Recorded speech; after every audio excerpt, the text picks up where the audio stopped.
Is. Get down there. Yeah, it's absolutely like. Well, then there's that sign.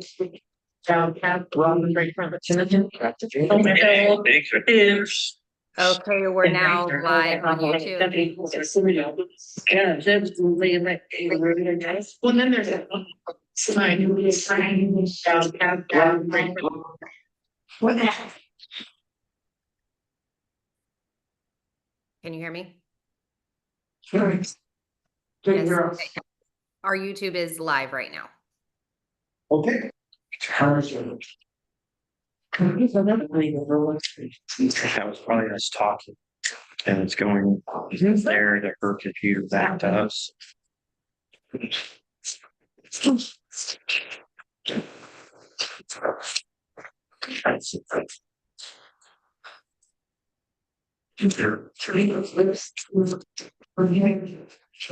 just think so.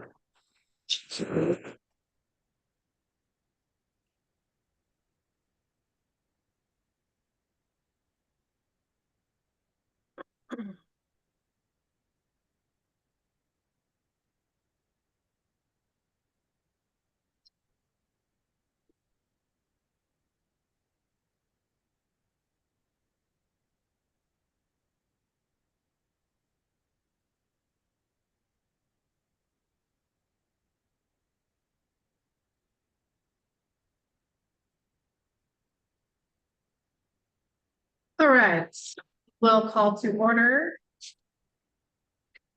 As a reminder, we are streaming the meeting live on YouTube and joined by Superintendent Kendall via technology that hopefully will cooperate with us all week. I'll start with the roll call. Excuse me, Rita Martin is here. Delana Martin here. Robert Johnson Here. Kathy Bodecker here. Diana Corporal here. So can you please join me for the pledge?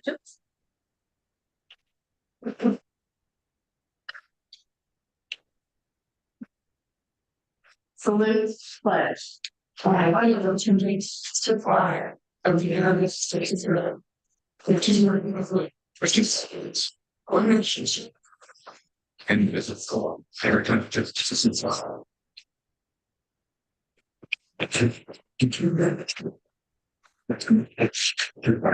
Item number 4, approval of the agenda. I move to approve the agenda as presented. It's been moved and seconded to approve agenda as presented. All those in favor say aye. Aye. Opposed? Motion carries. Item number 5, public comment on non-agenda items. Members of the public are invited to address the governing board on any matter within its jurisdiction not listed on this evening's agenda. Comments are limited to 3 minutes per person with a maximum of 20 minutes per topic, and the time cannot be transferred from one speaker to another. As I've stated in the past, the school board meeting is a business meeting held in public, not a public meeting. Consequently, the board is legally prohibited from discussing items not posted on the agenda and cannot respond to public comments made during this session. Kathy? I wanted to see if we could, if I could get, my son Corey's Bush's number, retired or whatever, first basketball.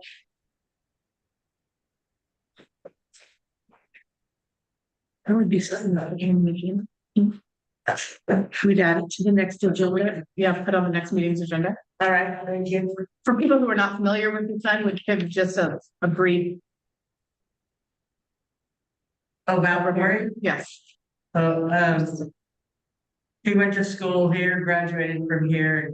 He passed away in 2017, I think it was. Yeah, thank you. That will put that on next meeting's agenda. Thank you. Any other public comment on non-agenda items? Seeing none, then moving on to number 6, comments on agenda items. Again, members of the public are welcome to comment on any business item listed on the board's agenda.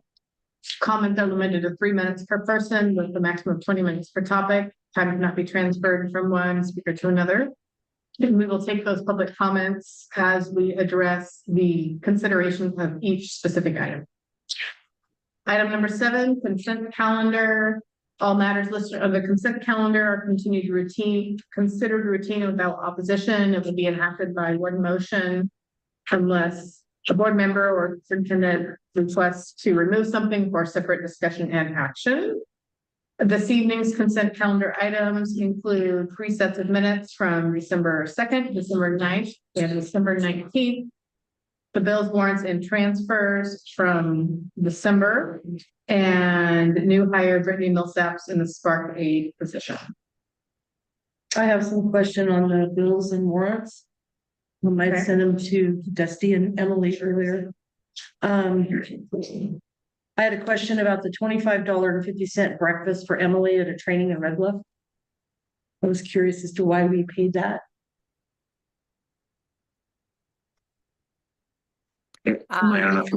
Oh, sorry, Dusty. Right. There'll be a No, little go bit of a technology lag, so you'll have to bear with Sure. me.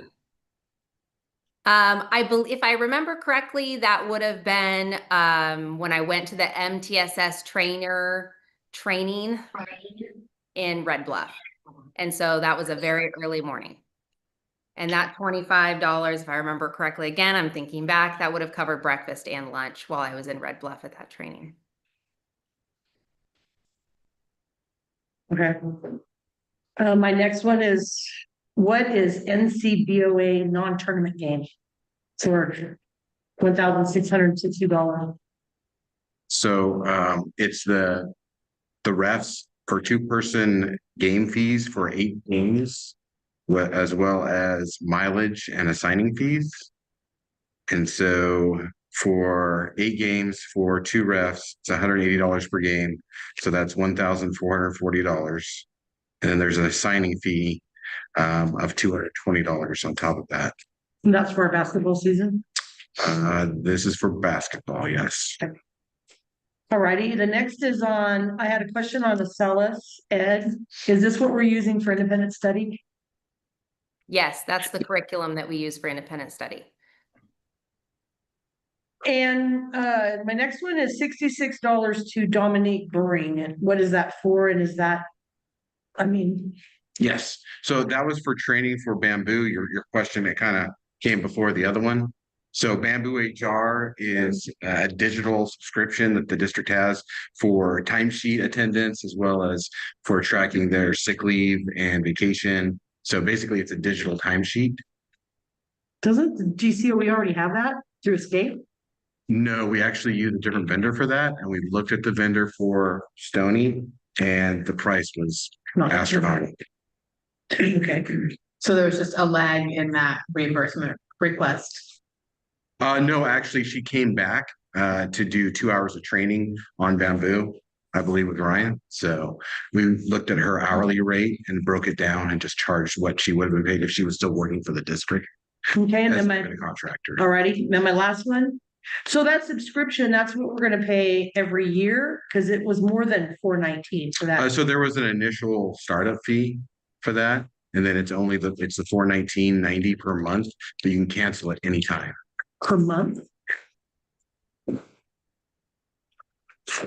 Wow, that seems like a lot, but The quote that we received from the one that we used was 3 times that. oh.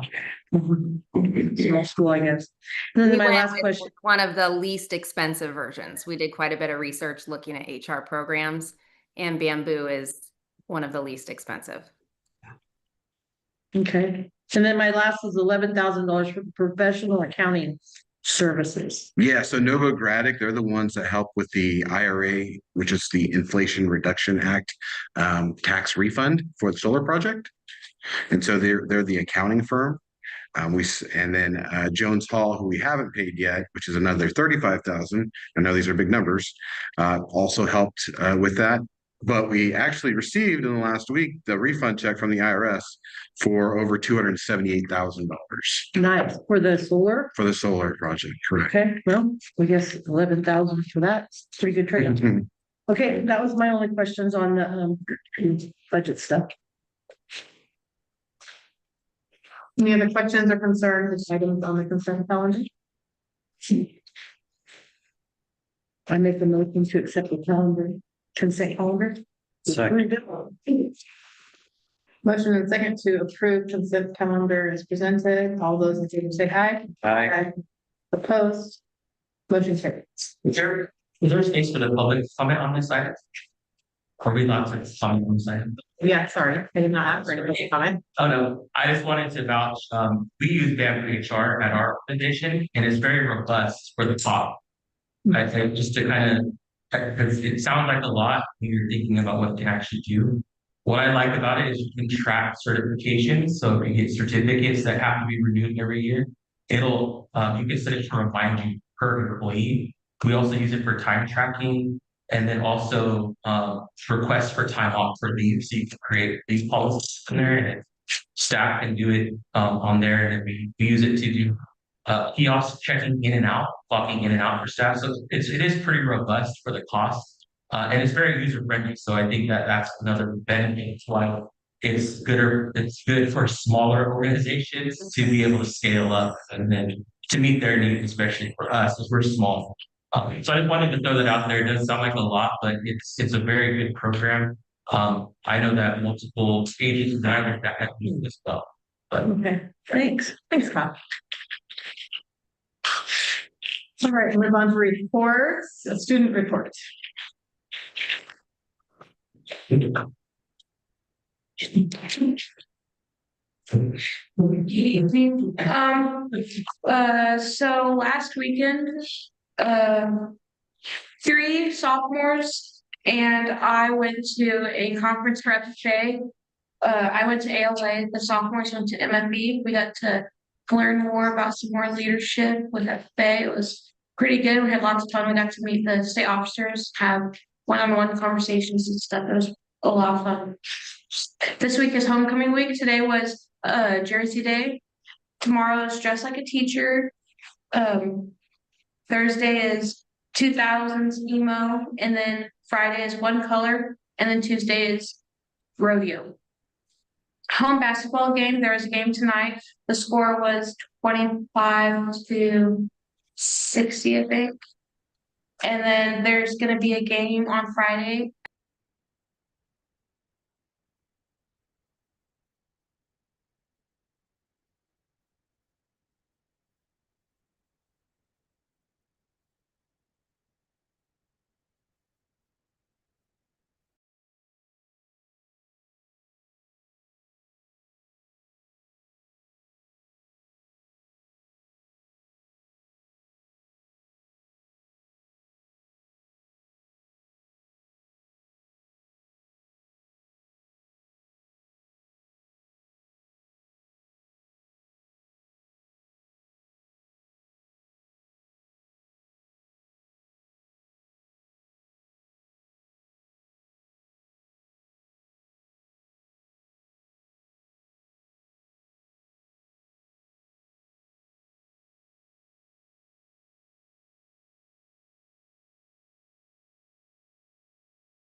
All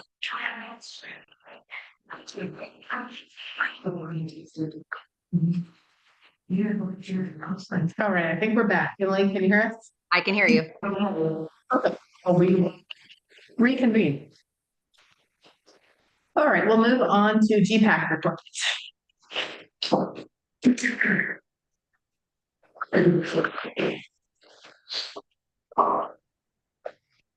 Well, the only thing I have to report is we're gonna start doing the cultural classes starting this Friday. I'll let you know. So 1/16/26, I'm just gonna read off the dates so you guys have 3/20. Or 2/20, 3/20, and 4/17 are the dates that we have for the cultural classes. And those are gonna be held at the Brightsville Community Center. So the students that go here are more than welcome to come.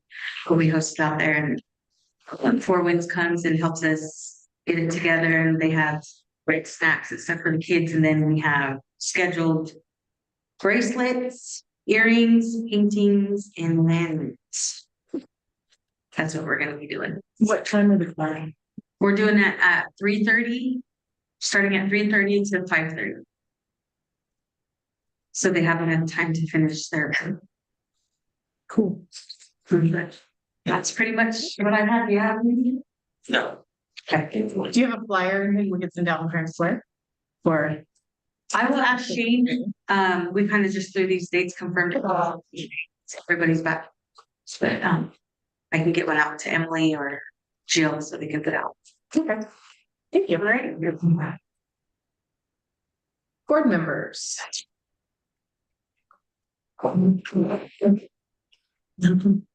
Good. Okay. I've tried to attend several things, the Christmas plays. Games, I guess I'm the semi-designated scorekeeper, which is fun, except when the games go really fast and I have to try to remember who. The scores total, who got which points might be a little iffy sometimes, so it's fun to be involved. CBO. So on Friday, the governor released his initial proposal for the 26-27 budget. And so it's kind of a high level view of what the budget will look like, not only for the state, but specifically for schools and school districts. And so there's not a lot of details when it comes to that, just kind of general statements that are made. And so the next coming weeks, there'll actually be trailer bill language that will come out to say the details of what's going on and what that really means. One of the biggest takeaways, especially for this district, is that he did mention a 20% increase to necessary small school funding. So we'll see what that looks like and if that really comes to fruition, but that was good news. It was good news that the COLA is going to be at 2.41%. Initially, it was thought it was going to be a little over 3%, but we'll take 2.41, it's pretty close to that. And again, once you put it into the calculator, you can't take it back, right? So it's a good thing that that's constantly increasing that funding. Other things would be maintaining current levels of funding when it comes to ELOP, the Expanded Learning Opportunity Program. So that'd be for after school and for summer.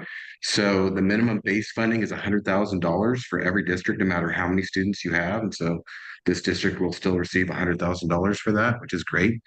That helps to support the additional funds that are required now by the state when it comes to that. Also, when we're looking at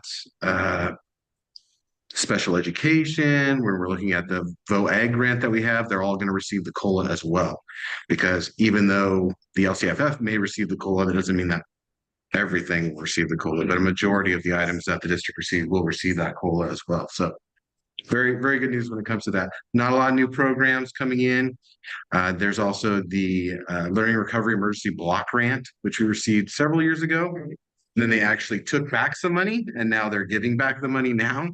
And so this is going to be the last round of funding for that that's coming out this year, basically to give back all the school districts what they took away 2 years ago. So it's just kind of making all these districts whole from that. And then let's see what else. That the discretionary block grant for teachers that was given out this year, they're going to do it again for the next year as well, which isn't a large amount for this district. We're talking less than $10,000, but for larger districts that that can make a difference. But I think the biggest takeaway is that they're not talking about deferrals where they're not going to pay us all our money that's due to us in a monthly in a timely manner. Good thing. And they're actually paying back some money that's actually owed based off of the calculation that they do for Prop 98. Prop 98 is the basis of funding that all schools get. And so it's based off of a 3-year average. And so they kind of go and they reassess after the year's done whether or not they actually paid you what they should have. And then it's kind of like, well, now we owe you that. And then they reassess what that base level is going forward. And then they owe you money based off of that. And so all those things are being paid back, which is a good thing. They used all of what they call the rainy day fund this last year, well, actually this year that ran, but they're going to help replenish that, build that back up when we get into some more lean times. So when you look at the state budget overall, it doesn't look that great for a lot of places. It's still looking pretty stable for school districts, which is a good thing.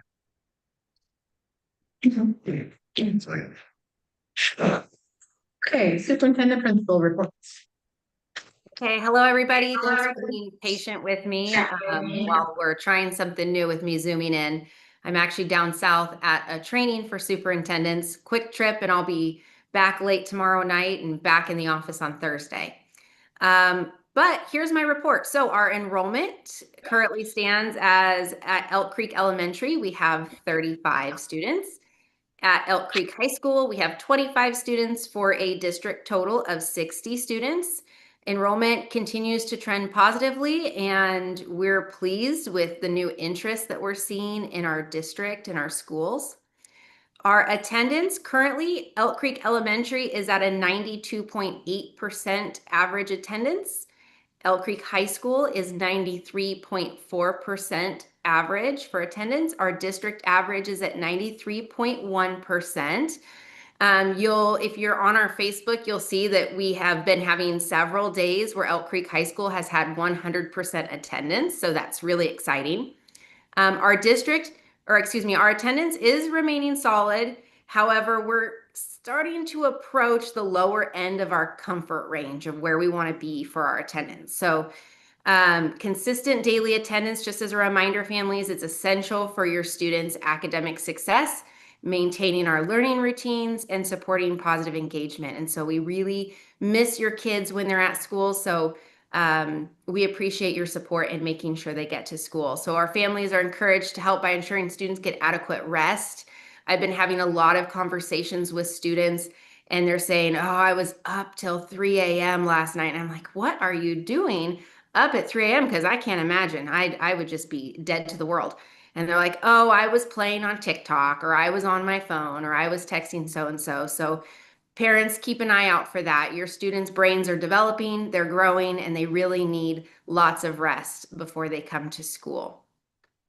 So let's work really hard together as a team. Let's keep that attendance strong through May. That's our goal. We want to keep that attendance very strong.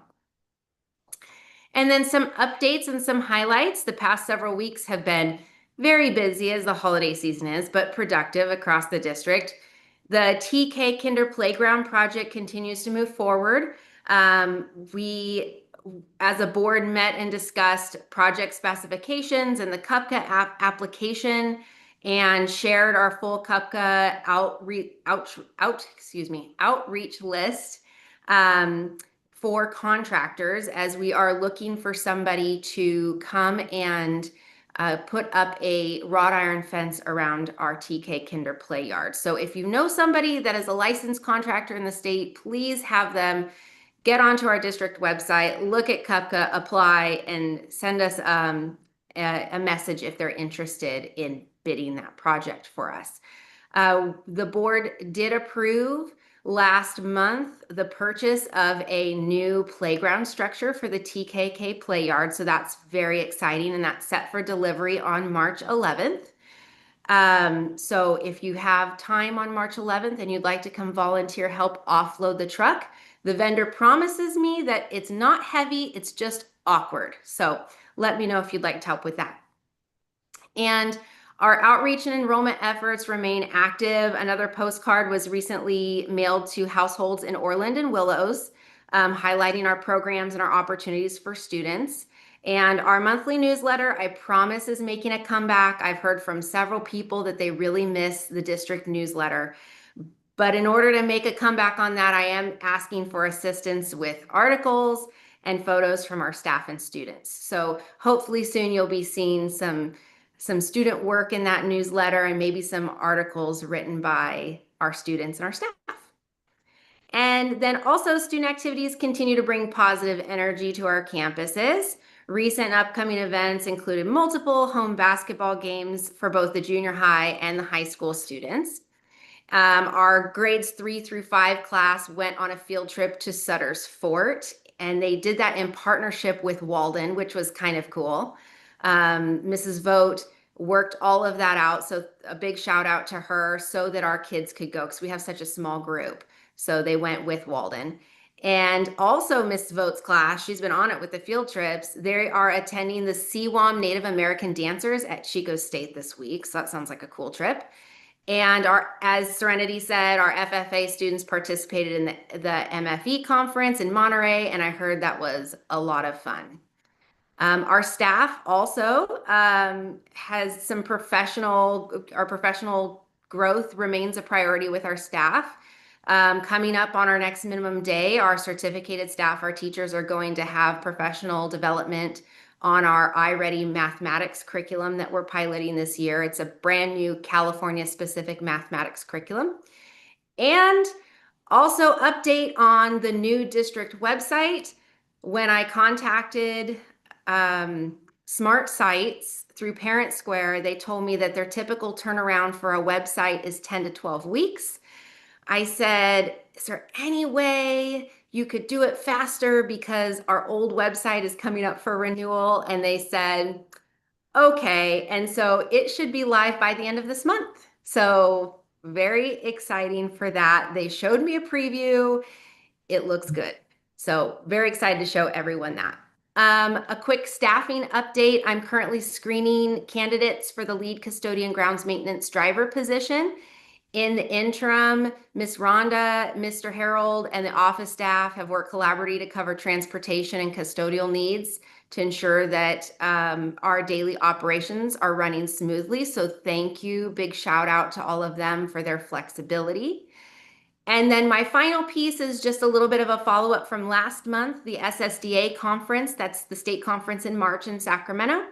I have booked rooms at this time for Rita, Kathy, Delana, and Bob, as they've indicated their interest in attending. I just need to hear from Diana if you're joining us for that one. Can't, I'm sorry. Was that a I no? cannot. Yeah, I can't, I'm sorry. Okay. All right. And that's all for me. Thank you. I must admit, my kids are some of the ones with the poor attendance because they all got the bug after Christmas, and it was Thursday, Friday, and I did receive a call from Jill just to check in, and it's a really nice touch just to say, hey, we missed your kid. Is everything okay? Is there anything I can do to help? So I think that's really helpful to families and just makes everybody realize that you do have some support out there. So, Can I add something? sure.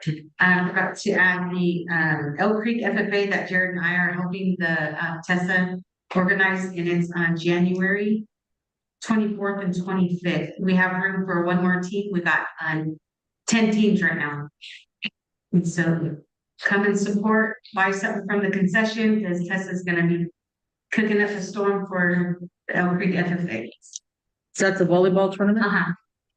Did I also hear, were you planning to do Indian tacos for homecoming as a Yes. fundraiser? Is that still planned? Yeah. Okay, next Tuesday. The The game. concession.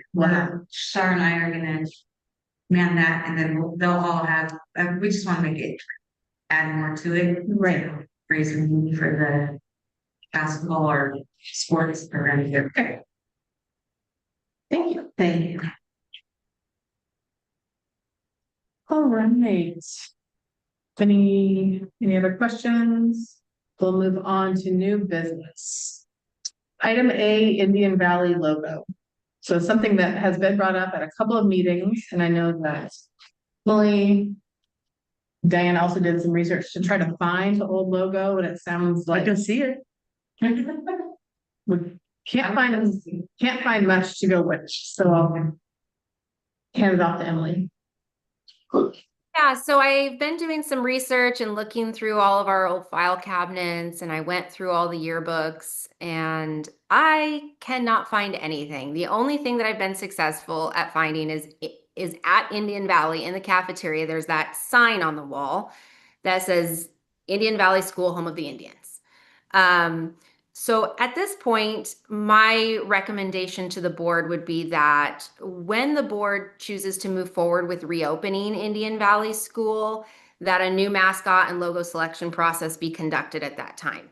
And that process would intentionally include input from students, families, the tribal members and community members, and that we can work together to choose the mascot and logo at that time.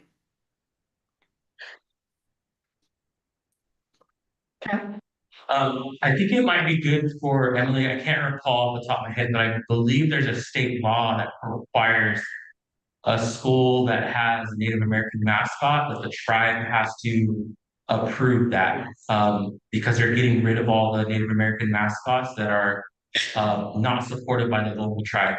So I can't recall the exact bill for that, but I know that that is law.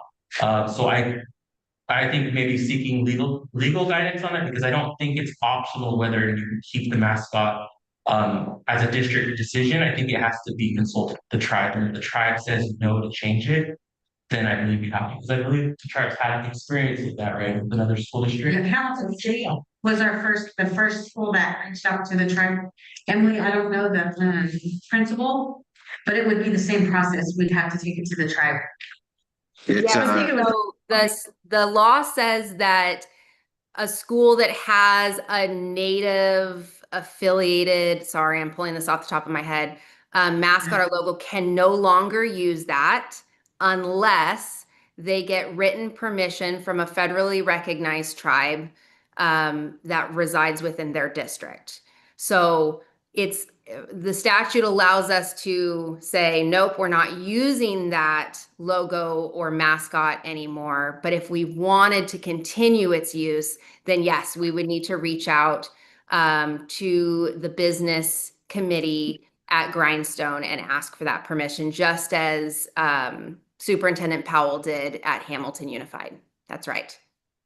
I think it was called the Indian Valley Indians because Indian Valley, I think, is probably why it got called that so long ago. I would rather see it go the Elklets or the whatever you wanted to, to go along with the mascot for here in the future. I mean, that's just my thought. So. Well, at this point, we would just be agreeing that when that time comes in the future, we would kind of have a fresh process and involve the tribe and the community and the families and decide how we move forward. I move to table this item until at which time this school or us as trustees reopen that Indian Valley Elementary School.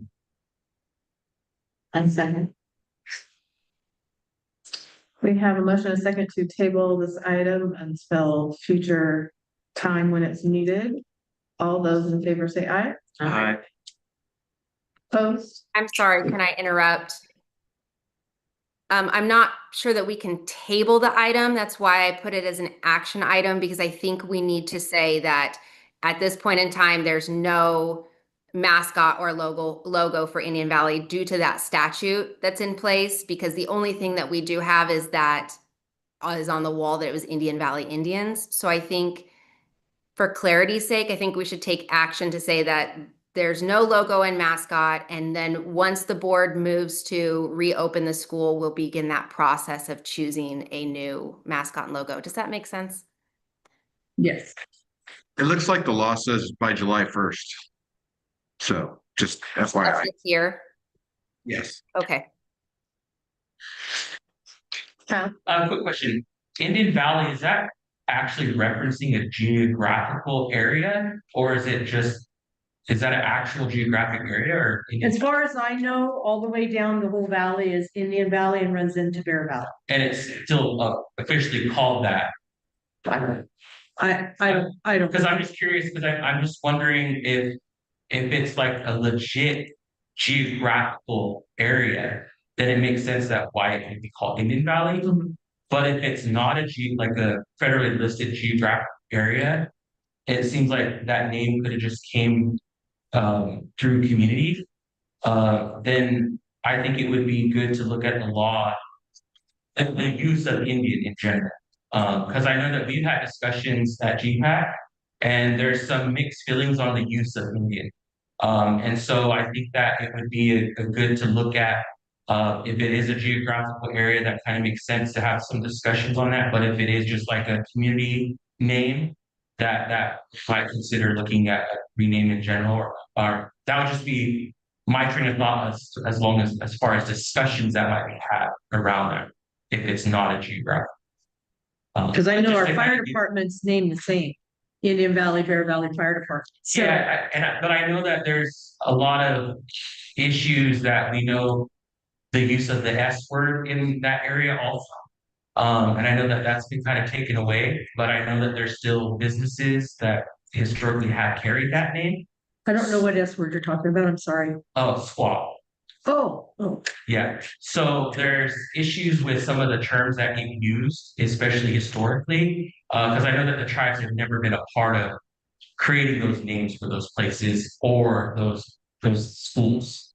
So it might just be a really good opportunity to kind of have that broader discussion with the tribal community, what that means. Because if Native students are going to that school and they're having to use that, that might be something that we consider. So just wanted to throw that out. So I'd like to amend my motion then. I'd like to make a motion to officially say there is no logo at the Indian Valley Elementary School. And however, the item can be reopened if we decide to reopen that school at that time to discuss mascot and logo. Would you be agreeable to no logo and no mascot? Yes. that would be Okay. fine. Okay, revised motion to approve the statement of no logo and no mascot for the Indian Valley School, and then we will readdress it at the appropriate time. I second it. All those in favor say aye. Aye. Opposed? Motion carries. Item B, CSEA Memorandum of Understanding for Position Combinations and Stipends.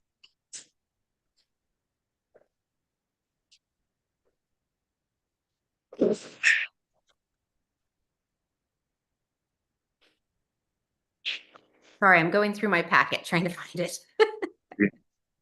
It's at the very end. There we go. A lot of things in this packet. Okay. Okay, so this is an MOU that came out of our last round of negotiations with CSEA, who represents our classified employees. Just as a friendly reminder, our classified employees are the employees who are not teachers and not office staff. And this MOU combines positions. So historically, we had separate van driver and bus driver positions from other positions in the district, but that has made it very challenging for the district to fill those positions should an employee decide to drop one or the other, because then it leaves, for instance, the van driving position is only 2 hours. So it makes it very hard to fill like a 2-hour position, especially since we are so remote. And so we were successful in coming to the table and negotiating the combination of those responsibilities, those jobs. So that's what this represents. So we are combining the instructional aid job with the van driver job. So it's one position. And there is a pay increase with this. So previously, our instructional aides were paid at a lower range than our van drivers. And now it's bumping them up. So all 8 hours will be paid at the van driver rate. So that's number one. And Dusty, interrupt me if you want to explain in further detail. No, Okay. And then number two, represents the combination of the instructional aid position and the bus driver position. Same thing, instructional aid was paid at a lower range than a bus driver, so it bumps all 8 hours up to the bus driver range on the salary schedule. The lead custodian grounds maintenance position number 3, this was at a higher paying range already, so it added van driver responsibilities to this job description and added in an annual $1,000 stipend for those additional duties. Obviously, that will be prorated for this school year since we're halfway through the year. For the maintenance mechanic lead position, same, except that the van driving duties are at an as needed basis with an annual stipend of $1,000 prorated for this year. And finally, number 5, the cook lead position, same as the previous, where it's on an as needed basis for van driving with a $1,000 stipend annually prorated for this year. So that's what this MOU represents.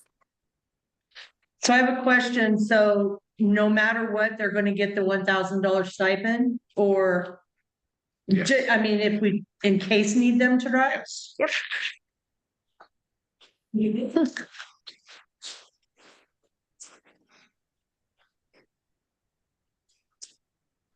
How many people does that include?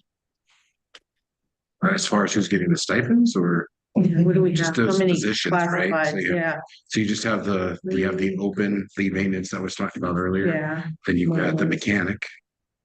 And then you've got the lead cook, And then we which we haven't have got to yet. 3 aides, 2 aides and a bus driver. Well, 5. right. I mean, 3 aides, but one of them's the bus driver. So this is like 6 people. Right? So the aides don't have the $1,000 on there. So specifically 5 people though on here, so because Oh, they're, the aides aren't getting this. It's- No, it's just they're not getting the 3, 4, stipend, they're getting 5. the benefit of getting the higher rate Okay. for the entire. Got it. And the stipend folks, have they already needed to drive this year?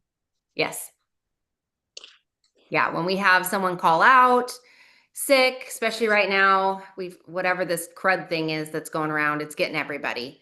Or like right now, the lead custodian position is vacant. And so our lead cook is helping with that right now.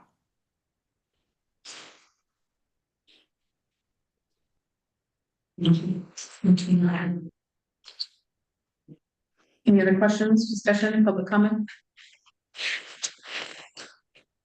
What is the difference in the salary between 4 and 5? It's not a set rate because they're not equal amounts. So at least 3%, probably more than that. So this makes things much easier on your side that Oh, definitely. positions are. Yes. same. Yes, because what would happen is we'd get sometimes an aide having to drive during their aid hours and then getting Trying to figure it out. differential pay for that. So then that makes it a lot more complicated. Okay. Move to approve the memorandum of understanding between the California School Employees Association and its Stony Creek chapter number 215 and the Stony Creek Unified School District 2025-2026 school year. For a second? Second. Motion and second to approve the MOU as presented. All those in favor say aye. Opposed? Motion carries. Item C, CSEA side letter agreement. Okay, so this is a side letter agreement with the same bargaining unit, so our Classified Employees Association, for a specific employee that requested to be grandfathered in per se, in that instead of with this previous MOU that you just saw, instead of the employee having to do 8 hours, 2 hours driving, 6 hours aid, this particular employee, due to personal time constraints, requested to be on a 7-hour schedule. So 1 hour driving in the morning and then 6 hours aid the rest of the day. And so this is the side letter agreement that memorializes that specific agreement for this specific employee.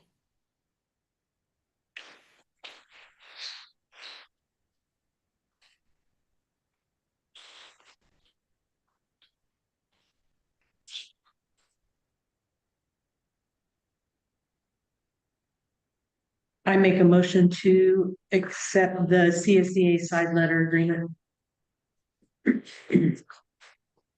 I'll second it. Motion and second to accept item C, CSEA side letter agreement. All those in favor say aye. Oh, I have one more question on this, I'm sorry. Cause it looks like Kayleen's doing the morning drive, who's doing the afternoon drive to Willows? The lead custodian position, which right now is vacant, so our lead cook is covering that for right now. Sometimes So- our other van driver, if there's not a Stony Ford route, he will cover. So the custodian will do the afternoon drive, Yes. is that what you said? Okay, thank you. And this isn't, it, I see it in here, it says it's not establishing precedents. That's right. So any future employee hired within that instructional aid van driver position will be expected to do 8 hours, 2 hours of van driving, 6 hours of aid. And this isn't going to affect anything else in a negative way in your eyes? No, I think this was the cleanest way to do it. It benefits both the district and the employee. Thank you.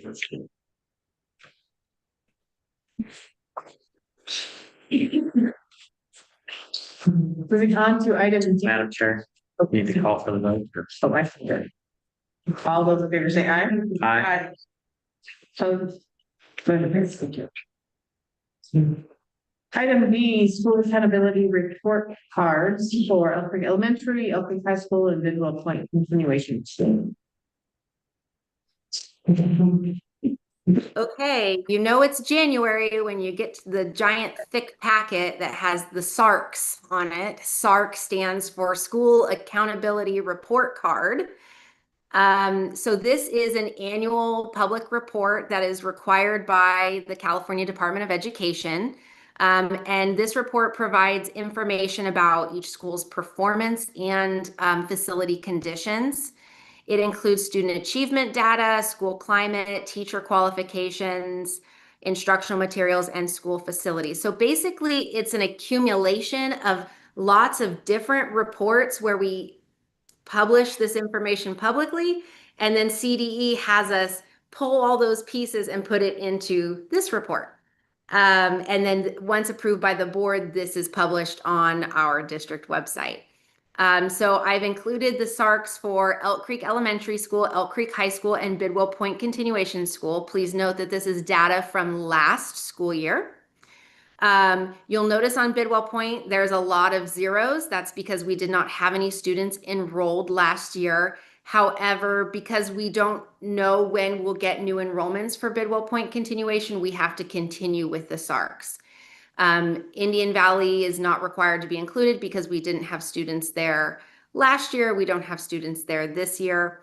You'll also notice on some of the SARC reports, a lot of the areas have little dashes, and that's because we're not allowed to publish student information if the data pool is less than 11 students, which obviously in a district our size, that means a lot of our data is not reported publicly.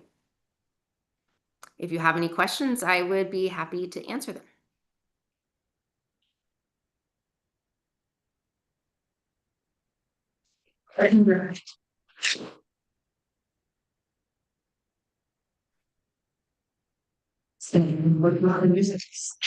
Small size. It's not on trees. What's that? I make a motion to accept the SARC reports for Elk Creek Elementary, High School, and Bidwell Point. A second time motion. Motion now. Second, wait a minute, we have a question. Oh, sorry. Yes. I saw your reading side. So are the suspension rates also not good because of the low number in each report as well? Yeah, I would have to look at exactly what page of what report you're looking at. I think that's Kyle. Is that Kyle? Yeah.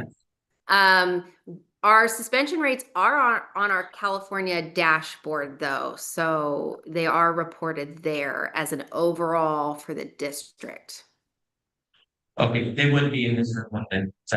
Is that correct? Yeah, they should Yes, be. sir. Is there an area where I Yes, missed something? It'll be in the LCAP. Oh, okay. Yeah, it'll be detailed in the LCAP. Okay, perfect. I did also notice in here, there's the population of the foster youth or foster care. Mhm.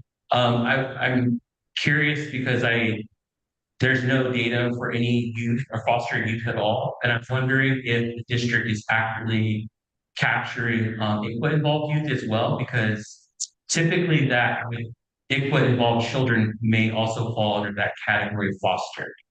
So I'm not sure if parents, if the district is asking if a student is foster or ICWA involved on any of the information to collect that data accurately. And I don't know if that um, having youth that are foster involved impacts the district in either negatively or possibly even bringing additional funding. I don't know.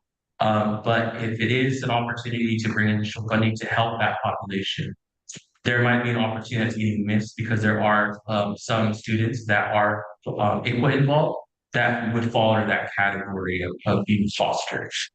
Well, speaking from the financial side, if I can, when it comes to funding for the district and making sure that you're recognizing all the students that are per se unduplicated, meaning that students that are either low income, foster youth, English language learners, homeless, if they meet any one of those criteria, then it's the same no matter which one they meet. But if they were only going to meet one criteria and it was going to be that, then yes, that would help funding. Okay. Also, you can't go by just like you just saying, I have a foster child. It goes through a whole system and you can't claim them as foster children until they're given a state ID number besides the county ID number. So Yeah, so that process is for a regular foster case.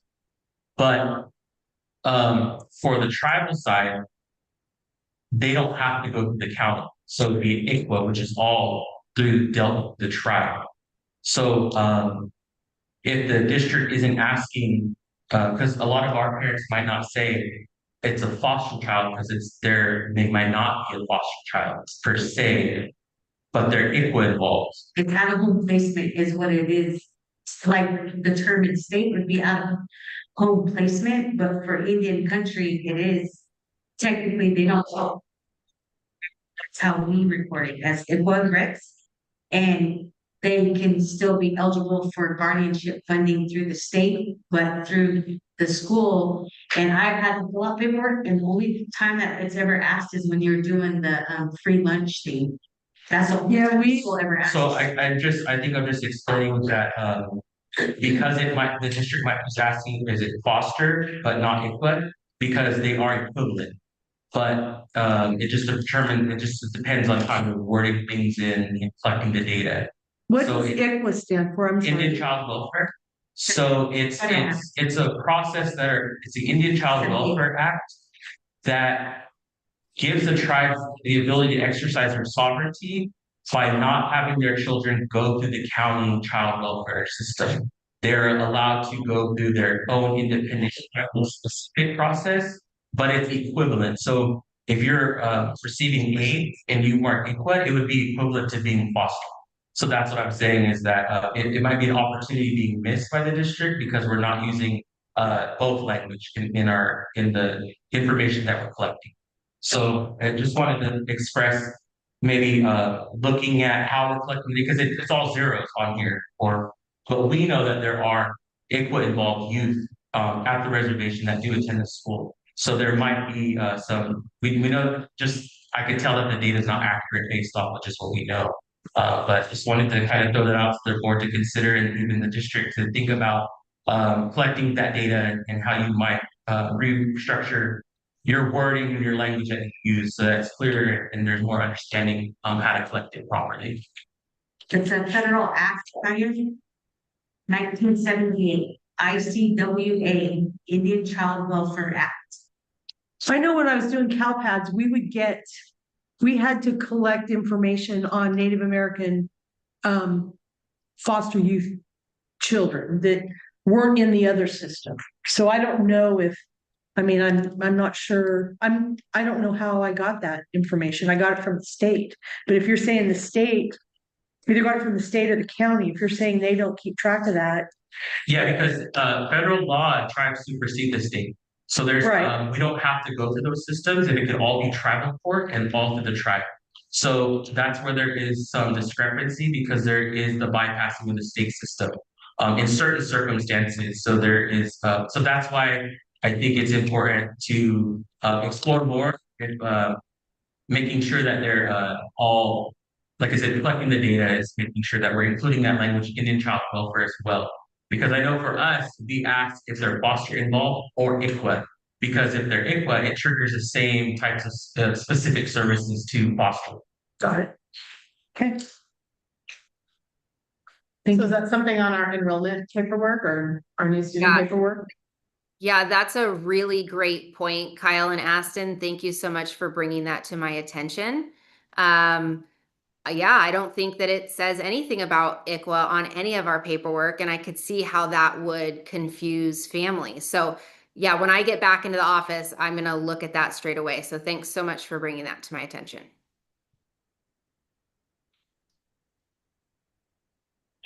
And I only share that because as a nonprofit, we're coming in to collaborate. That data is helpful in pursuing resources. So if you have X amount of foster involved children in your district, especially ICWA, then that could potentially open resources up to help that population because there is a lot of needs beyond the school that could be brought to the families based off of knowing information. So that's why I bring it up. Thank you. I have a motion and a second to approve the reports as we have them now. Knowing that there, future reports, there will be some room for continuing to make them more accurate. So all those in favor say aye. Aye. Opposed? Motion carries. Thank you, guys. Item E, quarterly reports on Williams uniform complaints. So these are complaints regarding instructional materials, teacher vacancies, missed assignments, or facility conditions that would pose any type of emergency or urgent threats. No complaints received during this period. I make a motion to accept the quarterly report on the Williams uniform complaints. Second. Do we usually have a form? Does it have zeros written on it? Yes, I use lots located in the kitchen. Okay. I as always go from the different districts, so you need to like ours so that the. But that's, we're thinking of the right one, that had zero. Correct, the correct dates on it, because most school districts do. So neither months that are the same months that we do. Okay. Okay. I have a motion and a second to approve the quarterly Williams uniform complaints. All those in favor say aye. Aye. Opposed? Motion carries. Item F, fleet services MOU with County of Gillette. So this is just our MOU with Glenn County for fleet maintenance services. So anytime we have issues with our buses, this is the group that helps us out. So our lead maintenance mechanic that's not going to change. He's going to continue to do repair and maintenance on the other vehicles. And yes, and sometimes on the buses, it depends what the issue is. But for more complex issues or issues that are required to be done by a certain licensed person by DOT, that's what this is for with County of Glen. Is our, I have a question, is our maintenance person working on getting his bus license? No, not currently. Isn't that part of the job description though? To have a bus license? Yes, we are currently trying to get him through the SB 88 process first. We're starting there for van driving. So that's in progress.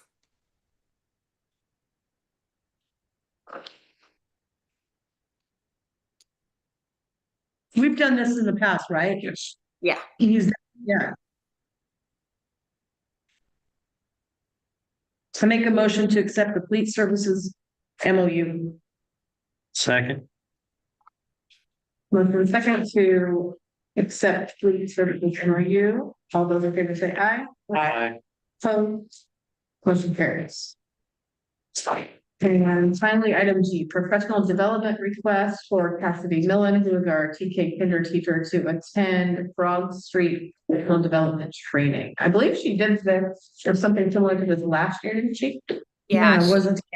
she went to this conference last year and absolutely loved it. She said she learned so much. It was a great use of her summer. And so she's requesting to attend again this summer. So there is a letter in your packet written to you from Miss Millen requesting attendance at this conference and what she gained from it last year and what she hopes to gain from it this year. It does align with our school goals in working on MTSS tiers and intervention and providing a strong tier 1 program for all students. I think most of the board members know I am a huge proponent of professional development, and I especially love when my teaching staff comes to me excited about spending their free time becoming a better practitioner. I don't think you could get better buy-in than that. And so I was thrilled to tell Ms. Millen that I would bring this to the board, because I think if teachers want to learn, let's let them learn as much as possible, especially for those really young grades that are where these teachers are setting the foundation for learning for the rest of the student's life. Dusty, is there any professional development grant funding that will cover part of this? Yeah, we have Title II funding that we receive every year for professional development for teachers,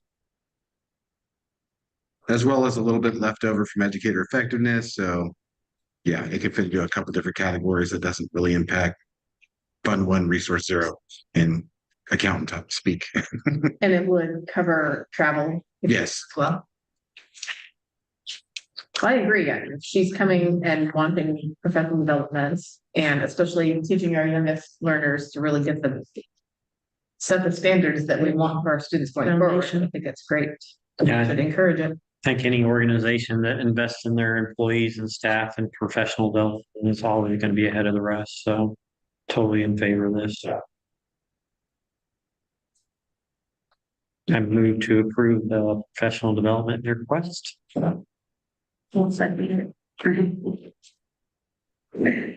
Motion and second to approve item G, professional development request for Ms. Millen. All those in favor say aye. Aye.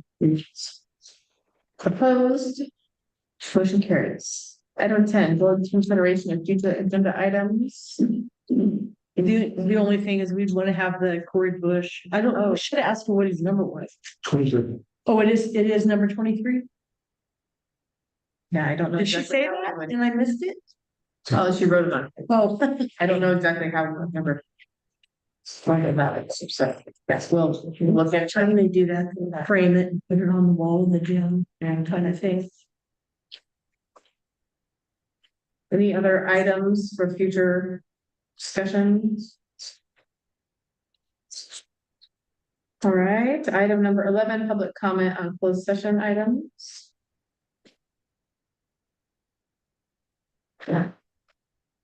With that, I will adjourn to closed session. Thank you. Attending.